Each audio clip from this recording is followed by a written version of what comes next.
নমস্কার, আমি মিঠু। শুরু করছি নজরে রাজ্য।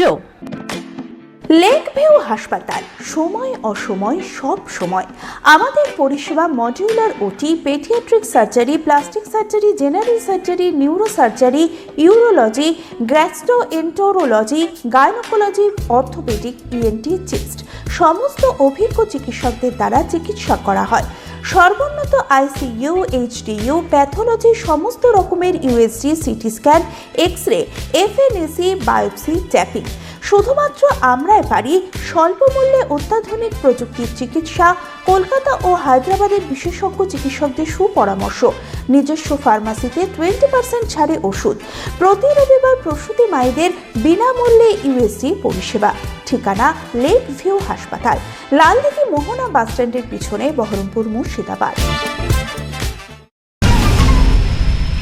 দুই দফায় নয়, এক দফাতেই রাজ্য সরকারি কর্মী ও অবসরপ্রাপ্তদের বকেয়া মহার্ঘ ভাতা মিটিয়ে দেবে রাজ্য সরকার। অর্থ দপ্তর থেকে নির্দেশিকা জারি করা হয়েছে।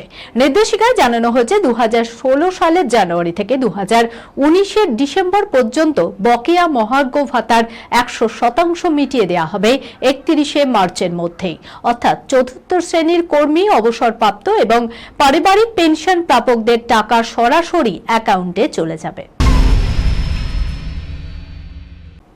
সেলফি তুলুন বা গ্রুপ ফটো, মুখ্যমন্ত্রী একেবারে আপনার পাশে দাঁড়িয়ে। অভিনব প্রচারে চমক তৃণমূলের। মমতা বন্দ্যোপাধ্যায়ের কাট আউট লাগানো ফটো বুথ বা সেলফি কর্নার তৈরি করা হলো ভবানীপুরে।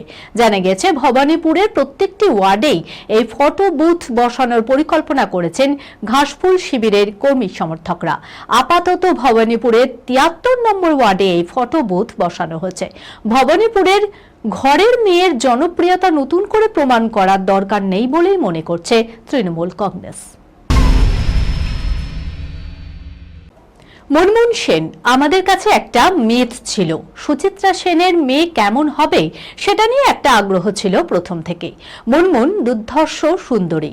মুনমুনের সঙ্গে প্রথম চিরঞ্জিতের দেখা অন্তরালে ছবি শুরুর আগের একটা পার্টিতে। চিরঞ্জিত জানান, যাকে বলা যায় প্যারাগন অফ বিউটি। মুনমুনের সৌন্দর্যের সব থেকে নজর কাড়া ওর চুল। একটা অসাধারণ কাল করত চুলে, সেটা একেবারে আন্তর্জাতিক মানের স্টাইল স্টেটমেন্ট। ঠিক লেডি ডায়ানা যেমন ফ্যাশন আইকন ছিলেন, মুনমুনও তেমনই ছিল, জানালেন চিরঞ্জিত। এই খবরের সঙ্গে শেষ করলাম আজকের নজরে রাজ্য। আপনারা দেখছেন টিভি 24 বাংলা, সংবাদ বিনোদন সারাদিন সারাক্ষণ।